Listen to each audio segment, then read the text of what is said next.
Today I have a Star Wars Imperial Assault playthrough. I am going to be using the Legends of Alliance app, which you'll be able to see. I'll be putting that up on my screen as I'm playing through the actual board. And the reason I like this is, one, I can learn the game so that I can teach my son and my wife without them having to do all the hiccups here. So I'm going to go through, learn the basics of the game, and then I'll be able to teach it, and I'll put up further playthroughs of this campaign. So here we see the beginning of the app.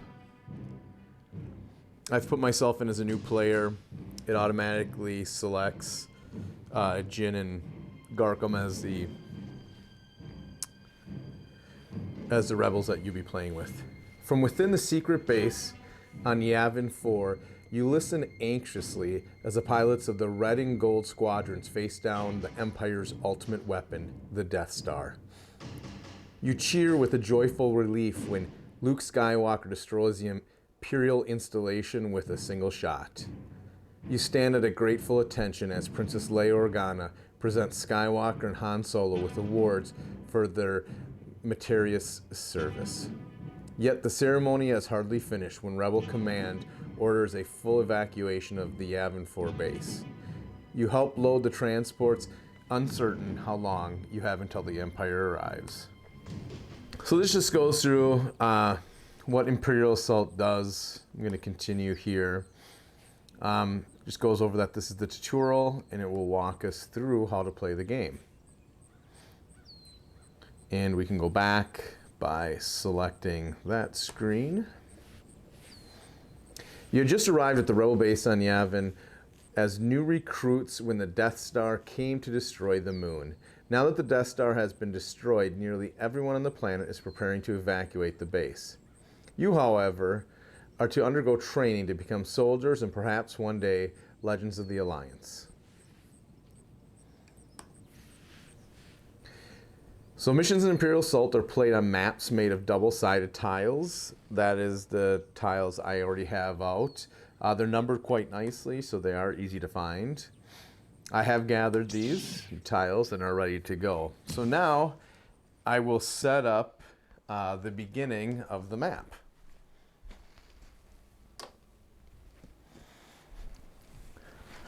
So we will set a door right there.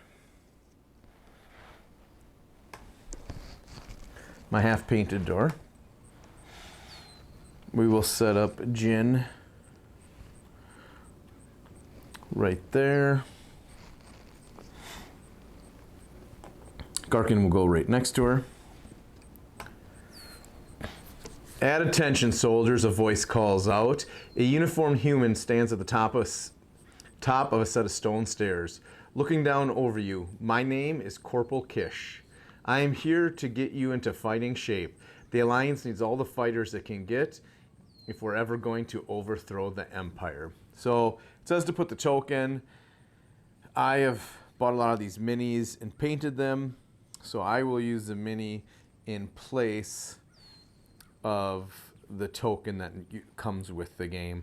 This was an expansion that I purchased. So we've placed the Rebel on the board. Now it's going to walk us through how to start playing the game. So this is round one of the game. So within the rounds, each hero and ally gets to perform one or more activations, generally to be 2 activations, and then the order which they perform it is decided by the player. You can do 2 activations, and you can perform the same action more than once during its activation. Some of this will change when you go into skirmish and other modes. Let's get moving, Kish says. We've got some combat training to do. So Kish will activate first. He's going to walk down the stairs leading to the courtyard. That is going to show that red and black marks are places that you cannot move into. You can move orthogonal and diagonal when doing movement with your characters. Now he will move 1, 2, 3, And you can move through friendly characters. If you go through a hostile character, it costs 1 extra. Doors are placed on the edges and block movement across those edges. So tokens like this doorway have their own rules. They're defined by the mission. You can select a token on a map at any time and read the rules out loud. So it's going to let you select it. So here in the app, it's just showing us how to go through it. We can click on interact with the door. He opens up the door. So we will remove that. It tells us to get the other pieces out. I cheated a little bit and have them set aside already. So now we'll place two crates in those spots. And I 3D printed these and have not got a chance to sand the bottoms or fully paint them, so they're a little bit crooked, but I think they look a little bit cooler than just the little pieces of cardboard, which are sitting on top of them. So we'll place those. Now Corporal Kesh steps through the gate and motions for you to follow him. So he's finishing his movement, and it is important to note that he can move to here, interact with that terrain feature, and then continue his movement. So he does not need to do all his movement at once. He can do it as part action and then finish the action afterwards. Corporal Kish has taken his 2 actions, and now the app's explaining that portion there. In a game with fewer than 4 heroes, 1 or more heroes will have 2 portraits stacked, which you can see in the top left portion of the app. And that just means they're going to get to perform 2 activations since you're not using a 4 full troop set. So now we're going to click on the bottom here in the app to end his movement. That way the app knows that's done. Now it's our turn to do the objective and to do 2 movements. So we will start with our movements with Jin. We're going to go 1, 2, 3, 4. We'll be in front of that. I'll click on that in the app. It tells me where I need to be standing, as you can see. I'm circling with the mouse there. So we will interact. It says to find her blaster. I've placed it on top. So now we have her blaster, so now we have an attack, a ranged blaster.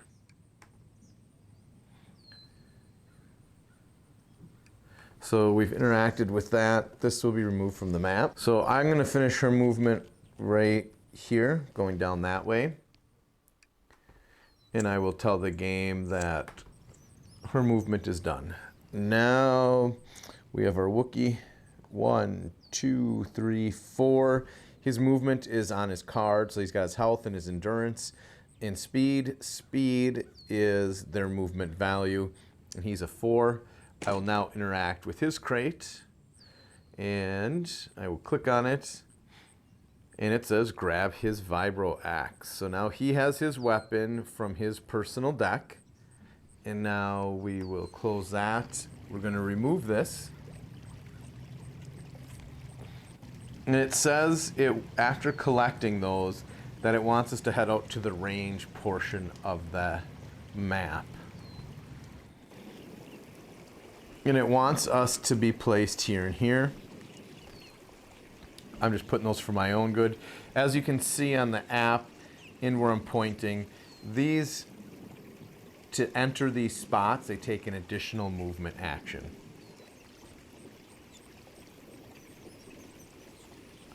So we're going to end his from last time. Now it's showing that we have the extra movement. We're going to go 1, 2, 3, 4, 5. 1, 2, 3, 4.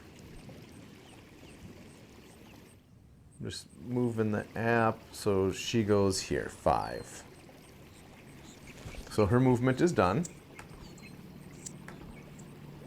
Now 1, 2, 3, 4. 1, 2, 3, 4. He is done.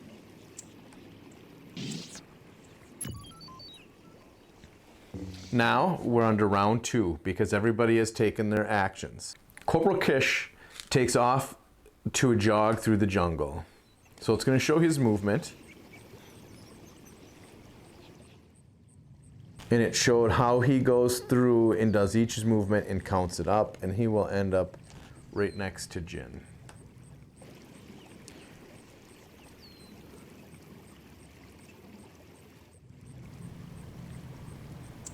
He did his 2 movements, we'll end his.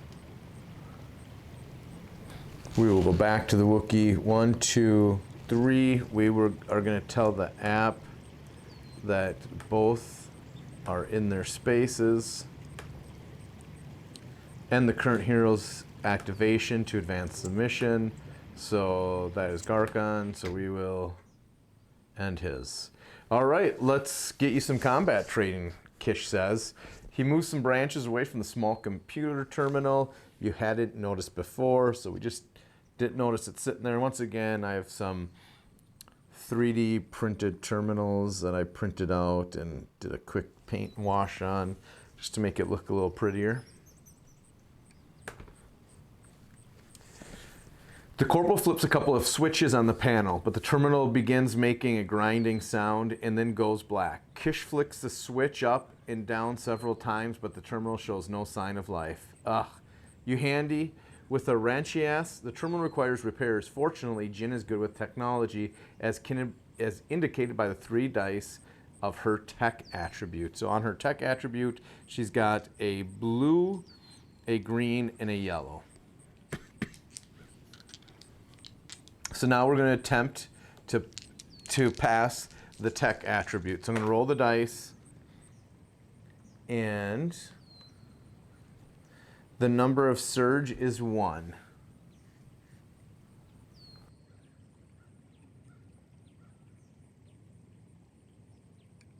So we'll put 1 in and confirm.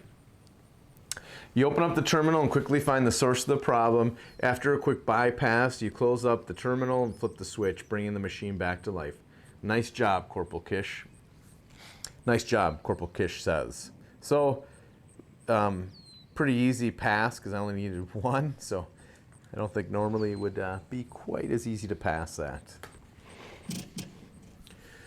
So the corporal flips a few switches on the terminal, and a number of small spherical training remotes deploy from around the immediate area. And I knocked over my Wookiee. Don't knock over your Wookiee. So we will place these nice spheres all around the board.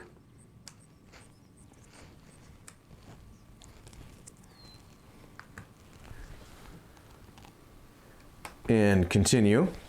Neutral mission tokens are used to represent a variety of things, from bystanders to secret passages.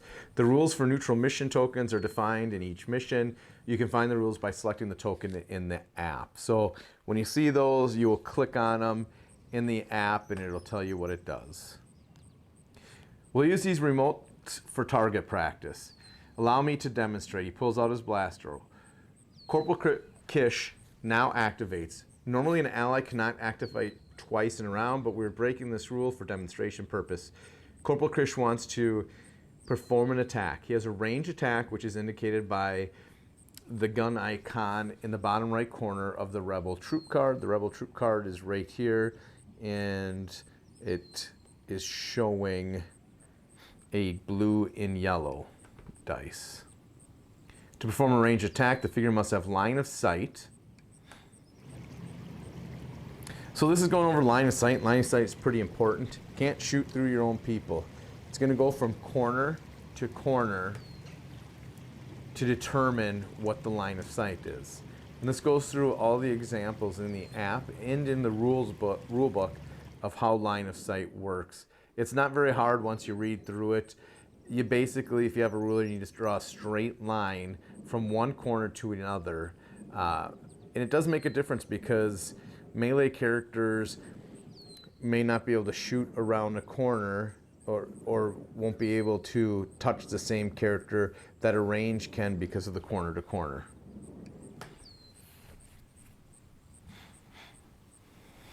So he's going to move to get a little bit closer.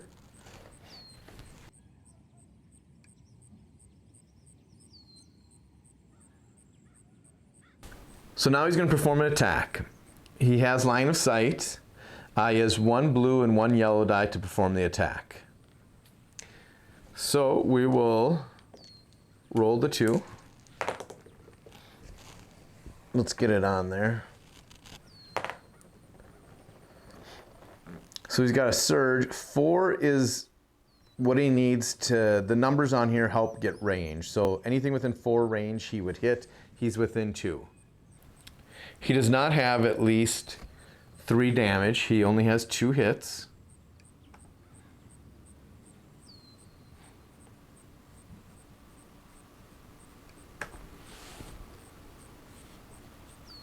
And this goes over the axe does not have range, but instead has melee. Figures with melee must be in the same space or adjacent to their target to attack. Melee attacks ignore accuracy. Now that we've seen how it's done, show me what you've got, Corporal Kish says. Stepping back away from the terminal, move Corporal Kish as indicated using his remaining movement points, then perform attacks against the remotes until they are all defeated. All right, so now, this is actually supposed to be here.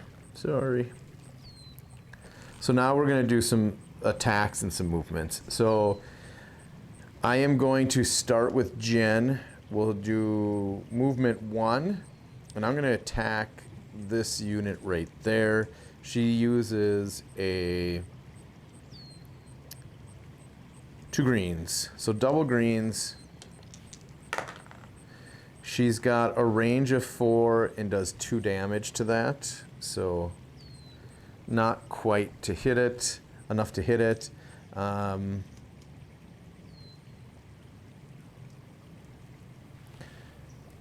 that she moved 1, 2. Actually, we're just going to end movement there. We'll end her right there. End her turn. Back up's the big guy. 1, 2, 3. 1, 2, 3, 4. So we're going to go there. Using all of his movement. Red and yellow. So we ignore range. We have 3 with a cleave. So that means with cleave, so 1 will be gone. Cleave is going to do a damage. It's like a splash damage. And we will cleave right there because we have the charge icon. I'm going back to the app. We're going to end his movement. Back to Jin. First action is to shoot. So we're going to attack the terminal. 2, so we will destroy it. And since she's sitting right there, we might as well just attack the other unit. And we have 4 range, 3 attack with a charge. Charge does +1, so there's enough to destroy this as 1, because we did 4 total. So that is hers. So now we move on to round 3 because everybody's activated. Let's see, how do we want to do this? Who do we want to activate first? 1, 2, can't go there. 1, 2, 3, 4. So we're going to go right there and do an attack and see if we can do the same thing as before. So just 3. So we just, no cleave this time. We did not get the charge icon. So his first activation is done. I will tell the app. We will move 1, 2, 3, 4. She will shoot.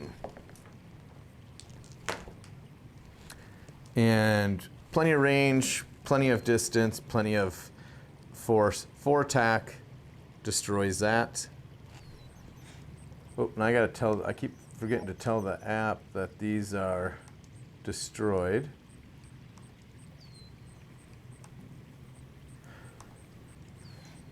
This is talking about Surge now, what they will add to the attacks. So this shit right here goes over Cleave. Cleave allows the attacking figure to deal 1 damage to something other than the target that it was attacking, of the attack. If Garkin is adjacent to 2 remotes. When he attacks one of them, he can use the cleave to place 1 damage on another remote he is adjacent to. So that's what we did up there. Once again, cheated a little bit and didn't go through here and destroy these. Well done taking out those remotes, the corporal says. I think you need a harder challenge. Let's see how you do with level 2. He flips a panel switch and the remotes begin moving and rotating unpredictably. Okay, so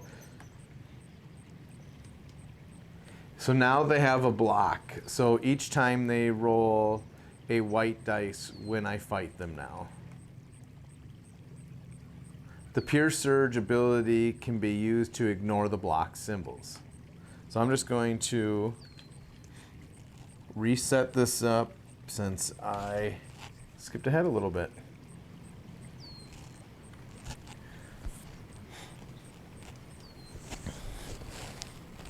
All right, so Jin's gonna throw at that one. 4 damage, that's a hit. We're gonna go to the app. 3 health, 1 white. We have hit all that. It did not roll a block, so we destroyed it.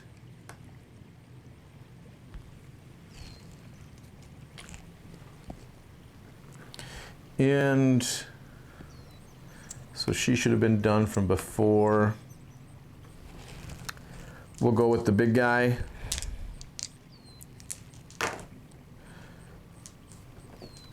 No block. This cancels a surge.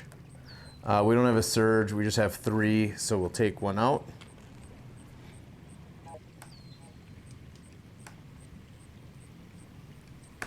Remember to go to your app and click on it, and don't get too excited like I do and fly right past it. So that is his activation done. And Jin's gonna go 1, 2, and hit 2 with 2 surge. Surge adds +1 to accuracy or +1 damage. So we're going to use that damage and we will destroy that. The remote explodes in a cloud of smoke and sparks. It shatters, remains falling to the ground. The last remote is just exploding in a ball of sparks and fire when a signal comes across all comlink channels. Alert, alert. Imperial forces have landed. Begin evacuation procedures immediately. You decide you better get back to base. So here is the app. This is a campaign map. You will return here each time you complete a mission. You will learn more about the campaign map after the 3rd tutorial mission. So that means we have a couple more tutorial missions to go. So I'll continue there. The app automatically saves your progress through the game when you start or complete a mission and at the end of each mission round. You can save your progress yourself by selecting the main menu highlighted below and selecting Save and Quit. So now they're showing there's 1 mission in here. I'll continue. I'm going to click on this. And this is New Recruits Part 2. I will select it. After a bit of combat training, you are recalled to base when Imperials are detected on the moon. Fighting against remotes is one thing. Fighting against the living, you're about to learn what that's something else entirely. The 2nd tutorial for new players teaches about Imperial figures. So I'm going to go to begin mission here. And this is where I will end the current video. And I'll come back and pick up here. I'll do another one as I learn to play this game. So learn with me. Seems like a really fun game and a lot of different things you can do with it, with skirmish, campaign with 2 people, or solo using the app.